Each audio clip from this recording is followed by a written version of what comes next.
chị sáng chửi rồi nhưng tôi giờ trả được gì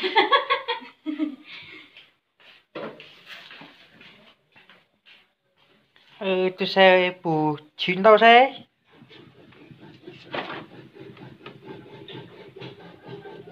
tôi thấy thì tôi nào nên ăn chọc tung tàu à có lúc mẹ lúc bộ nè ta à năm tôi ra mà do thì sao hai bên rồi đấy nào因为面膜我早嘛忙我今天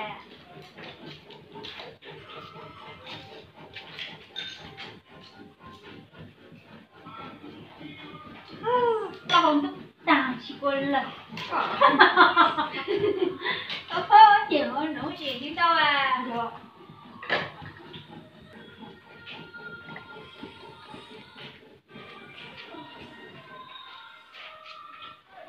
你到去了我拿本书我去搞书但有书一弄你上去叫一推锅啊cha nè hả cha cả chị bao cha ơi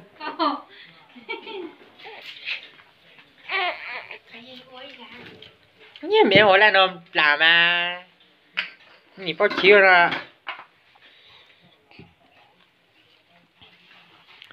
say bùn dê sâu vùng đó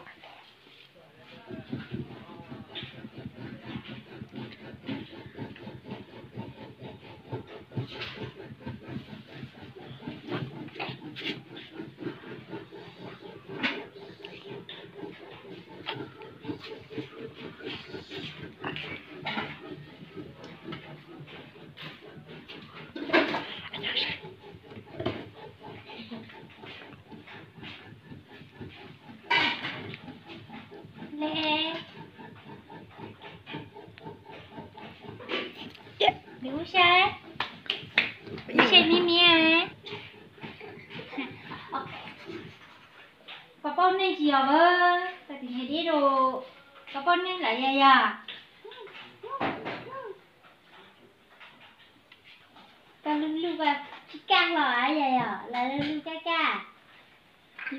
ca giống trộn giống tụi tôi là mi phù ít mà số mà số bị chẳng mà đi là số ta là mua cái mua số tặng để xem tin nhắn có phụ siêu biết chỉ ở thằng có bị chẳng giống một chút tiền hay là biết chỉ giờ ấy chúng ta dùng lịch không thế chi có chỉ không có một kiểu giống trong ta bị sai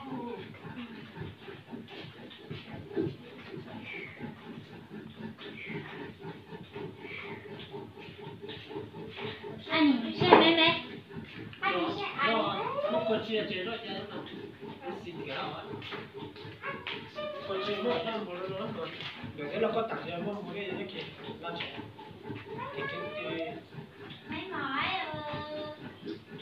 ấy chứ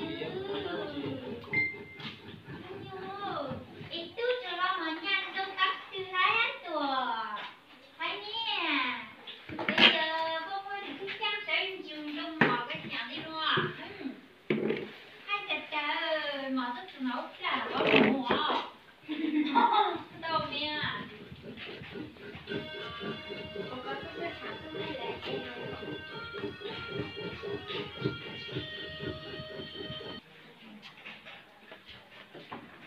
mà giờ tại chưa chỉ có tay nó đã thọc ra bao nó thọc thẳng chế mà sắp dày thì là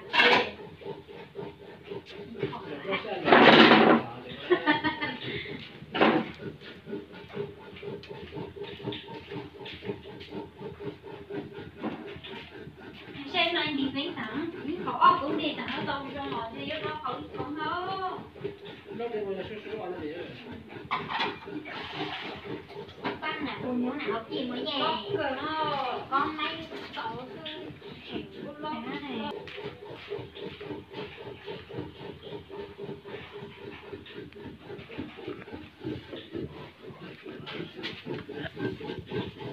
đã có cha chỗ đua rồi đấy có cha mua nè lên đen này đua nó có cho cô đi đua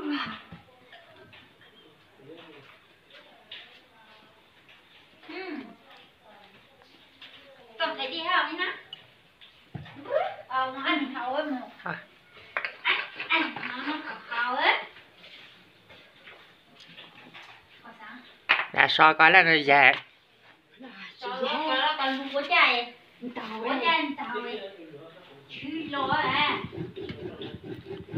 giờ có mùi su nè su cha mà cha ồ mua nhiều lo co mua mà tôi xuất xuất cuối rồi co cha đào cha thua chị ấy đó nó có mùi su hả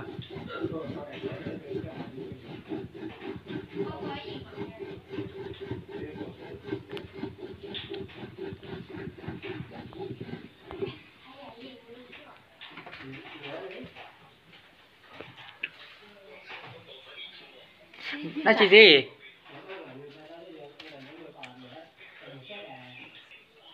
nó cho sáng kể cho đi sao to nè mà sẽ ốp lau đi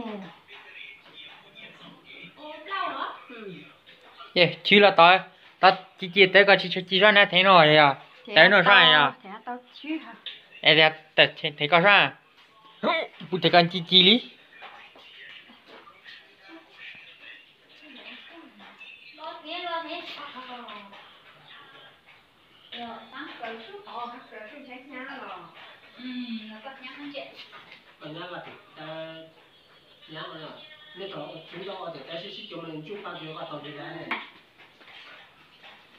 tin nhật cho sao có gì có và không chị hả cô cụ thể là số lượng gì nè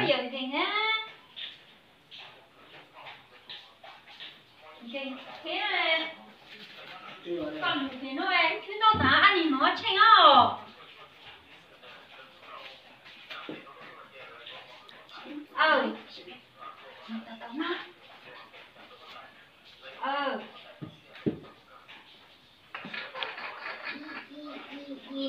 nhưng bây giờ tôi lỡ ra nó gì à thì can giờ có giờ là giờ xăng giá sao cô ở giá để chủ là giá đó chỉ cho mình tiền chỉ có bùi quá lâu người ta chỉ cho tao lỡ đó mà cho nên ý là dùng ô tu sư phụ ông con một tiền thăng rồi sau hay là ông tung đòn tay ý ra đâu khó mới sáng chủ chúng ta thì có chín mò rồi không có chả sợ nếu miên miên thì chín mò là nó chỉ kiện này nó có thể trả ta và tốt nó chỉ thấy ra nó bên nha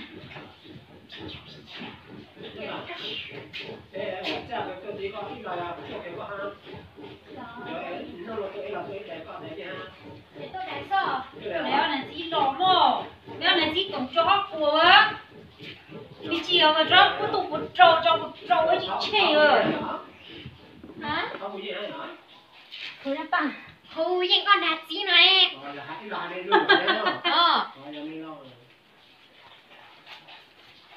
coi gì nghe đi chị bây giờ mà trả tiêu rồi chị chơi giá số này rồi trả nhiều ra con nó đâu chơi vậy lại cái cửa lại lại cái xin tao mà cu đó là cái gì em tao nói tao là đây là lại cô này ở đi hả nó cứ cái này hay đi ốp lau à nó đúng không ai tính chân chú nó là chỉ giống nhau ấy vẫn là nha tại nó ra gì luôn cơ lúc chỉ thằng nó mà đang gì rồi nó tao cũng biết là cho xe nó không tông tí ra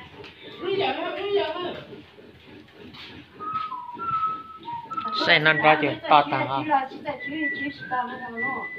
con trai nó cũng một cuốn tóc chỉ có bên ông cũng lẩu gì ô mà có chẳng ô bên đây chả chỉ chẳng dạ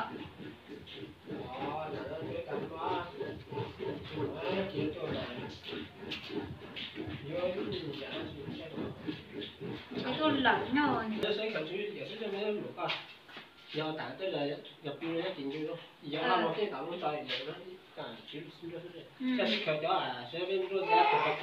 Tao để cho chị có miếng chua đi. Bây giờ phải打掉，你们啥都phải打，phải chỉ cho lúc đó mình có cái nào, không thế là nhưng mà chỉ cho cái đó. Vậy thì có lúc nhỏ chuyên rô xô dễ. Ta chỉ không cụ chỉ xô dễ lo chỉ một sinh. Dẫu à, mình có tới luôn bút. Dạ số giờ từ nè. Dạ bút tỏ hàng đi, bút tỏ hàng đi. Cứ làm lên gì vậy đi.เอาให้ เอากระสินจนตาเขานี่เขาเบี้ยด่า Ê nhớ rồi lại thì chú. Ông chỉ đang làm thế lắm mà này gọi tới xe không ta mà. Nó tôi lại chỉ đâu ạ. Dạ một theo. Nên là nuôi ra thì mà thôi ra. À. Thì thôi ra lo nhỏ chỉ ông không. Chỉ tao kia khôi thôi lấy chết thôi. Tao đi chơi chim gì lo. Ê, chỉ tao là kia này.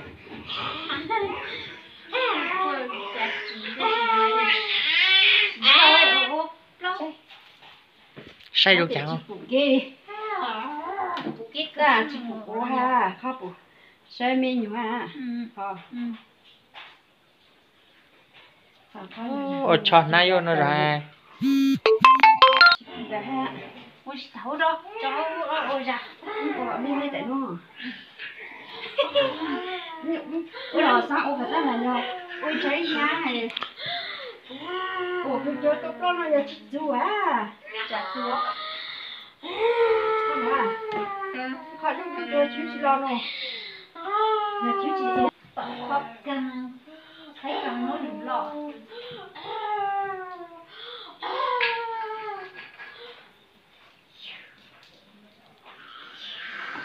Có chiều nè. Ô, phụ đau tôi. Nó gì? Nó.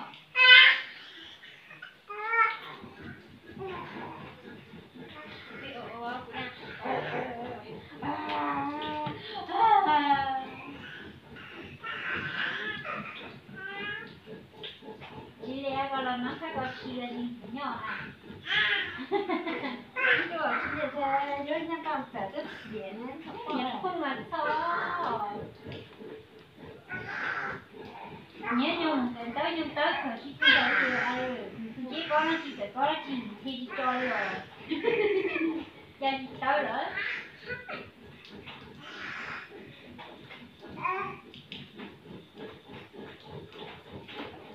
Con ta hay này nữa. Tôi do mà tôi chỉ khởi lộ đầu tôi chỉ lộn tới đầu rồi tôi Cái gì vậy? Tôi chỉ khởi lộ đầu tới nhẹ nó sẽ phải khóc nè.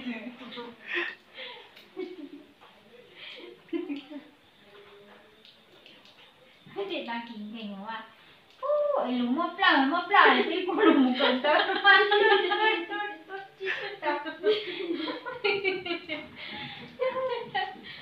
tôi chỉ biết tới giờ rồi ta mà nó ra chơi tao đúng biết là tao mà tụi nó ấp kìa ông ơi tôi tay nó mà ôi thắm không hay là tụi nhiều số ôm mò nó ta quật gì à nơi nhỏ sao quật gì à ở nhà dùng luôn chỉ có à nhớ chỗ quật gì à tụi nhiều số ôm quật tay mò nó ta mà giờ mấy nó cần một chiếc kia nè chưa phải điều kia ru rồi ta à ôi nên những cái gì đó hay là nó số ốm móc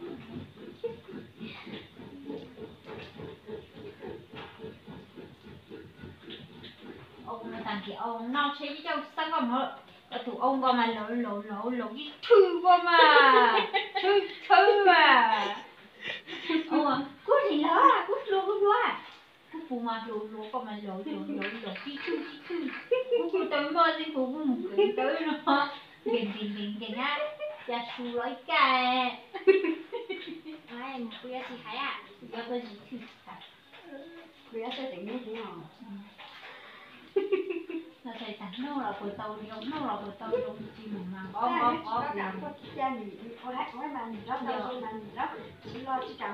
bây giờ móc xua này móc xua pin không ta giang gì đó dùng là biết kẹt đầu sông thì giao một chú cái đi ngắm lại nè đúng là chỉ sống trong là cũng phù hợp nè điều cái đây sao ra từ nơ pa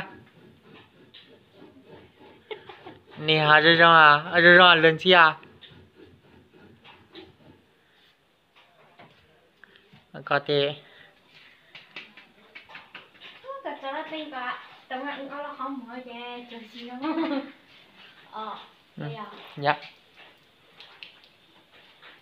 mình đi tại khách ăn à yeah nó bên nó thay làm tiền tay mà cái chi cái